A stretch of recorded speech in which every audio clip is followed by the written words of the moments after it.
গ্রামের এক পুরনো বটগাছের নিচে ভরদুপুরে কৃষক বসে বলছে। আজ বউয়ের রান্না খেয়ে মনে হলো বেঁচে থাকা শুধু কষ্টই। শোনা যেত ওটা অনেক পুরনো বটগাছ, ওখানে আগে পেত্নী থাকতো। তখন ভরদুপুর, আশেপাশে কেউ নেই, বটগাছে বসে সেই পেত্নী কৃষকের সব কথা শুনছিল। হঠাৎ পেত্নী বটগাছের ডাল থেকে নেমে এসে বলল, কেন কৃষক বউ রান্না করতে জানে না নাকি? আবার তুমি?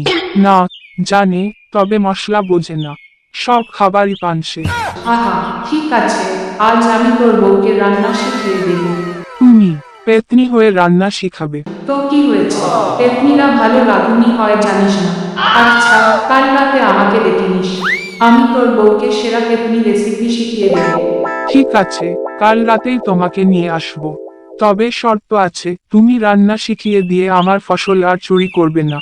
ঠিক আছে, তবে তোর বউ যদি আমার মতো ভালো রান্না করতে শিখে, তোর ফসল থাকবে নিরাপদে। হা হা, তাহলে তো এবার বেঁচে গেলাম। ঠিক আছে, কাল দেখা হবে।